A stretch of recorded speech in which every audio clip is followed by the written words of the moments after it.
Hello everybody, so I'm really excited for our second cooking lab. Today we're going to be making a fruit cobbler. So I'm going to be using apples, but as I said in the original instructions, you can use whatever fruit you like.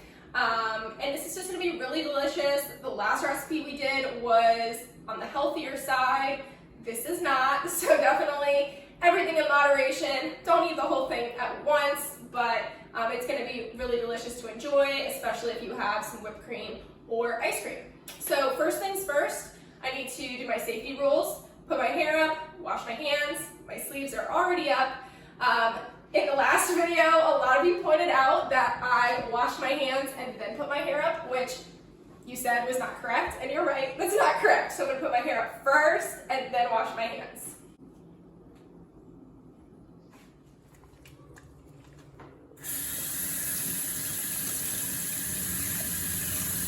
Okay, so same as last time, the first thing that we need to do is pull up our recipe, read through it in its entirety, and then start working down the list. Okay, so on this recipe, the thing at the top says melt the butter first, but I'm going to preheat my oven first, and you should too. That way, by the time we're done, you can just pop it in the oven, and hopefully that way you'll be able to finish before the end of class. So set your oven to 375.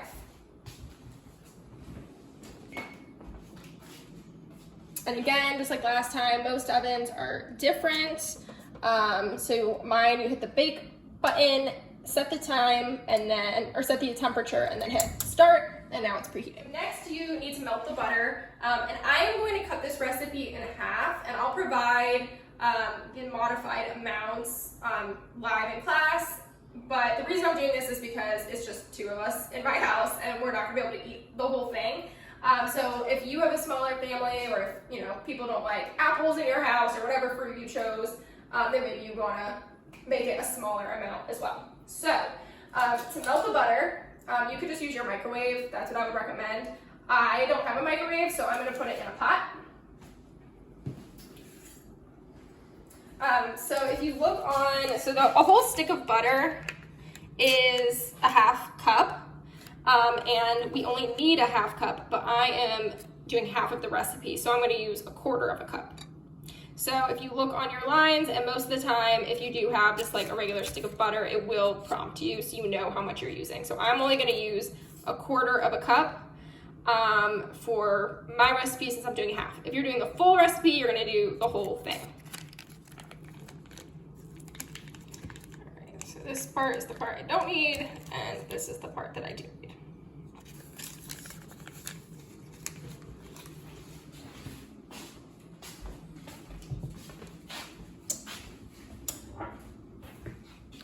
All right, so I'm gonna use like a medium-high heat, so like 5 or 6, and I'm gonna keep an eye on it so it doesn't burn.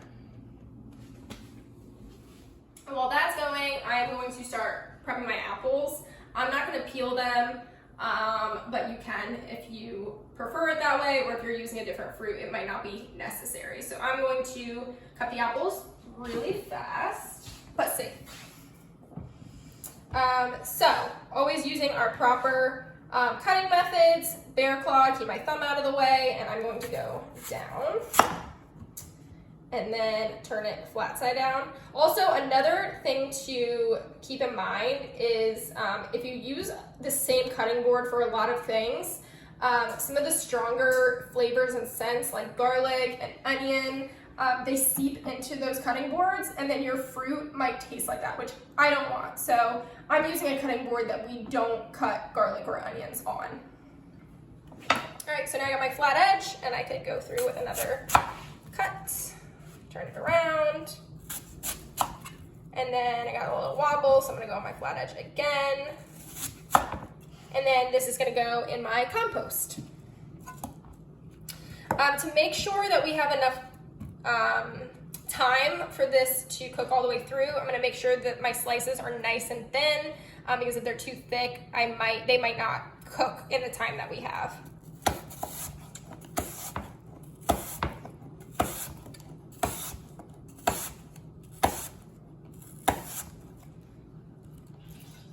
And then we're just going through and we're slicing thinly again. Keep keeping our fingers safe. I'm just using a little bit of a rock chop, mainly because that's what I'm most confident and comfortable with. I got some wobble there, so I'm going to flip it.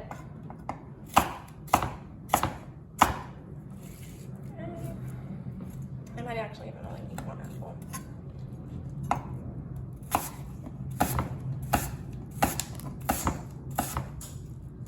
Got some wobble again, and so I'm going to go my flat edge.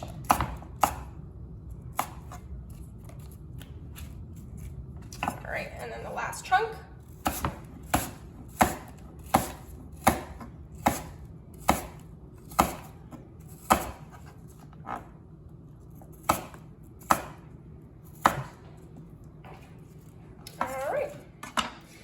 And my butter is starting to heat, and honestly, at this point, it's going to melt the rest of the way, so I'm going to turn the heat off so it doesn't burn. So since I'm doing half the amount, I had one really large apple that got me the 2 cups I needed to half the recipe, but you can go until you have enough. So if you're doing the full recipe, it is 4 cups. If you're doing half of the recipe, it's only 2 cups. So I think I am good to go with my apples. And my butter is fully melted. So now there's only one thing left to do, which is to prepare the batter. Okay, so when we talk about measuring flour, there are some different methods, but when you're using measuring cups, there is a way to get as accurate as you can. So in the last lab, I talked about how you could weigh your ingredients, and that is actually the most accurate way to measure, but most people use measuring cups. So what you do for the most accurate is to spoon into your cup and then level it off. So I'll show you. Closer.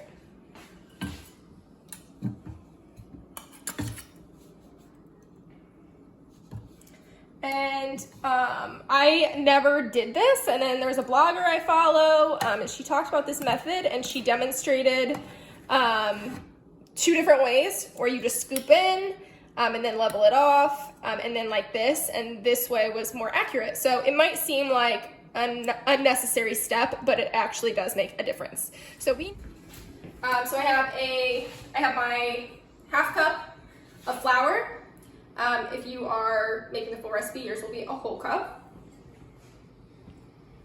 So there are 2 cups of sugar in this recipe, and that's divided. So that means one of the cups is going in the batter and the other cup goes on the fruit. So you're not putting both cups in your batter. If you're doing half of the recipe, it is 1 cup total. So I'm going to put half of a cup in my batter and half of a cup is going to go on my fruit. So I'm going to start out with my batter.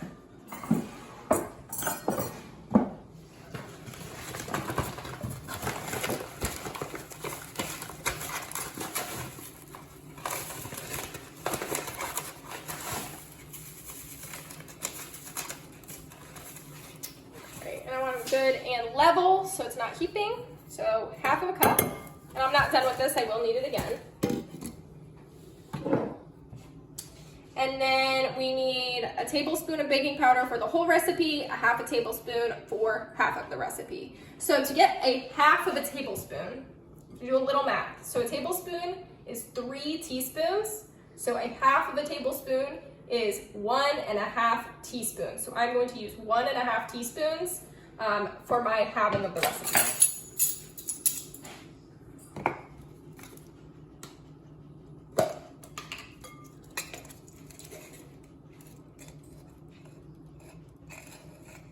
So again, making sure it's level, so that is 1 teaspoon, and then a half teaspoon. If you're doing the full recipe, you're just gonna do 1 tablespoon. The only thing left to add to the dry ingredients is a pinch of salt, which it's gonna be a pinch for having the recipe as well, just use a smaller pinch.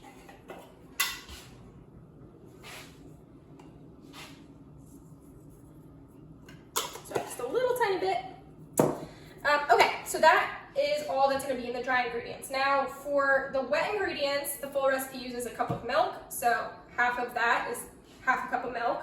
And stirring it until just combined. And this is an important note in all baking. You never want to over mix because it kind of gets weird. So depending on what it is, it might not cook all the way through, it might be kind of gummy, it just might have a bad texture. So you want to mix it until you just see no like dry ingredients left, but you don't want to like keep stirring and stirring.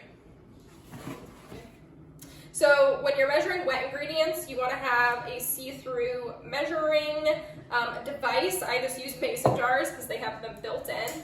And so you go down to eye level so you can actually see if it's precise. Because baking is all about being precise because it is essentially chemistry. We are doing little chemical experiments. Everything has to work together to turn out correctly. So we want to make sure we are doing it right. Before I add my liquid ingredients, I'm just going to give this a little stir so that everything is evenly distributed so we don't have like a big pocket of flour with no sugar or no baking powder in one area, so we get some rise on one spot but not on the other. All right, so that looks pretty well combined. So I'm going to add my milk to my dry ingredients.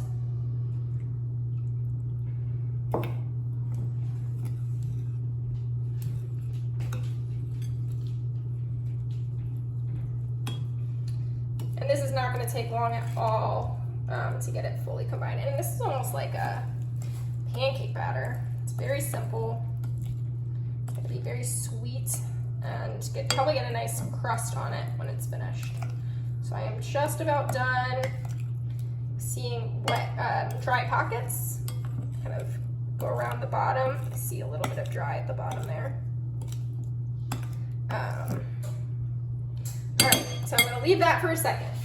Now, the way that this is constructed is interesting. So you're not gonna mix all the pieces as they go in together. So we're first gonna put our butter down. So go straight down. And I'm gonna actually use my pot again. You might need to get a pot out because we're gonna put the apples in here with the remaining sugar. So the sugar was supposed to be divided, so that's where the other half of the sugar is going. So we have our butter down. So the butter first, and then the batter goes directly on top of the butter, and we are not going to stir it once it's together.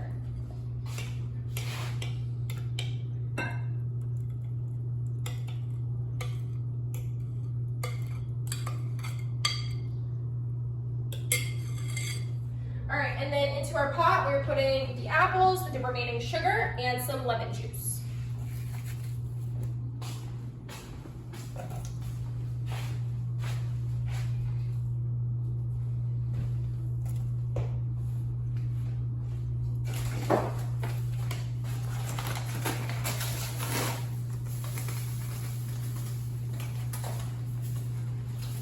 Again, you want to make sure you are doing a level scoop so you don't over measure. It's a lot of sugar. And with lemons and limes, before you cut them, it actually helps to roll them so that the juices kind of pop before you even cut it open. So that's kind of softer now, and it should release its juices a lot easier. The full recipe calls for a tablespoon, so I'm going to try to do about a teaspoon and a half.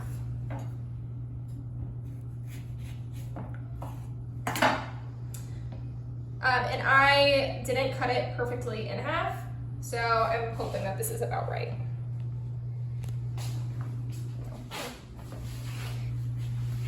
So when you squeeze lemon into something, you probably should put it into a different bowl so you can get seeds out if they get through.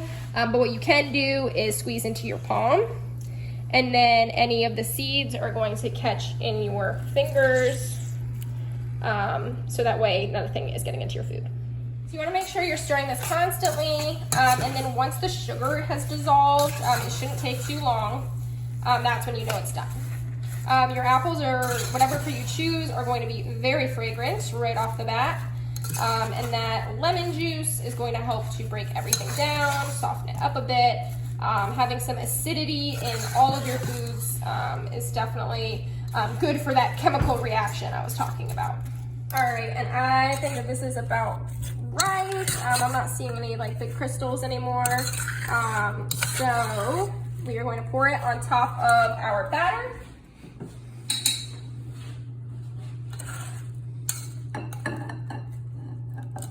We have more of a scoop so it doesn't.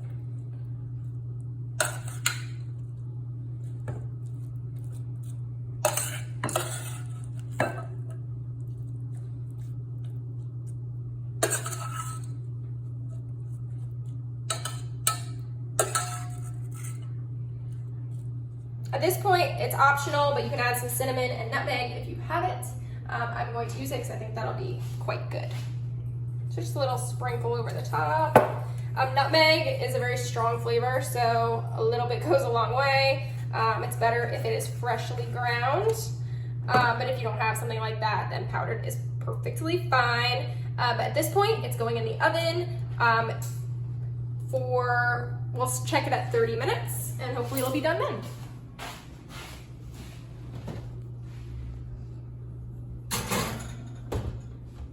All right, so it is time to turn the oven off. And again, don't do what I'm doing, use oven mitts, but I don't have them, so I'm using these towels.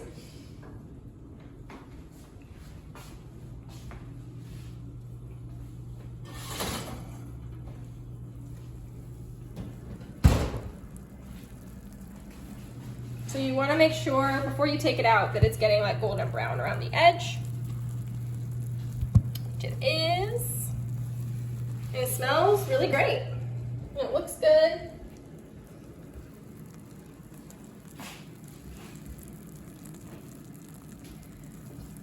All right, so I had to do a taste test before I fully wrapped up.